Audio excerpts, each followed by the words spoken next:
people coming out from getting off work and coming out to these things because they're really angry and they're frustrated. So something real is going on there, and I think we're making a mistake to write off these rallies and these events because there's some real energy and enthusiasm going on out there. Now, interestingly, one of the biggest political news to me last week was a poll that was published that shows that people who self-identify as independents is as high as it's been in 70 years. So people are getting disaffected, but the reality is they're being disaffected by both the Democratic Party and the Republican Party. So there's a lot going on politically out there, but this is an important component of the Republican Party. My view is that the party needs to be more tolerant, that we shouldn't be talking about murder panels and calling people racists and liars and communists. I don't think that's productive, and I don't think we'll ever get those centrist independent voters with that kind of language. And it is ironic that somebody like Carrie Prejean, who got famous for being intolerant about same-sex marriage, was out there today preaching tolerance. But I do preach that as well.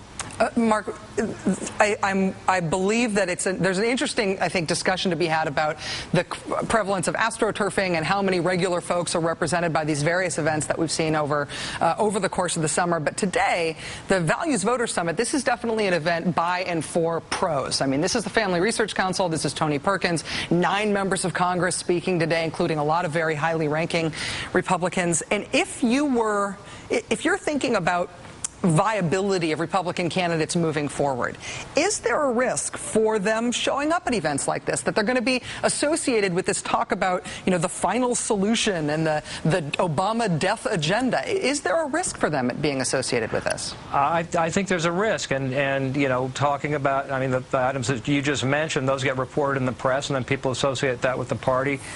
I think, for example, Mitt Romney made a big mistake in the last campaign by really tacking way too far to this constituency when that really wasn't his normal zone. And had he run his campaign like he did the last month of the campaign, he probably would have been the nominee.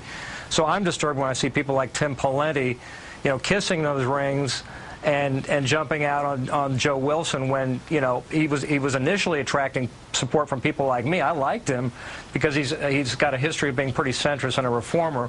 But when he goes and starts reflecting sort of some of that language that you just mentioned, that's problematic for those independent voters. And we're never going to get a majority back unless we get those independent voters. Should we look for some moderate or independent-minded Republican leadership candidate to attempt sort of a Sister Souljah moment with these folks to say, look, we actually need to compete on policy terms and not just accuse Democrats of wanting to promote a culture of death and all of this. I mean, you're an advisor to candidates. We're not yet seeing candidates saying the sort of things that you have. Well, yeah, and that disturbs me. There's not a lot of voices echoing the sort of moderate centrist language that I think we need to get out there to attract voters. I think a Sister Souljah moment would be great. As I said, there's a lot of candidates, Huckabee and Palin and others who, Rick Santorum, for example, who are going after these, social Republicans.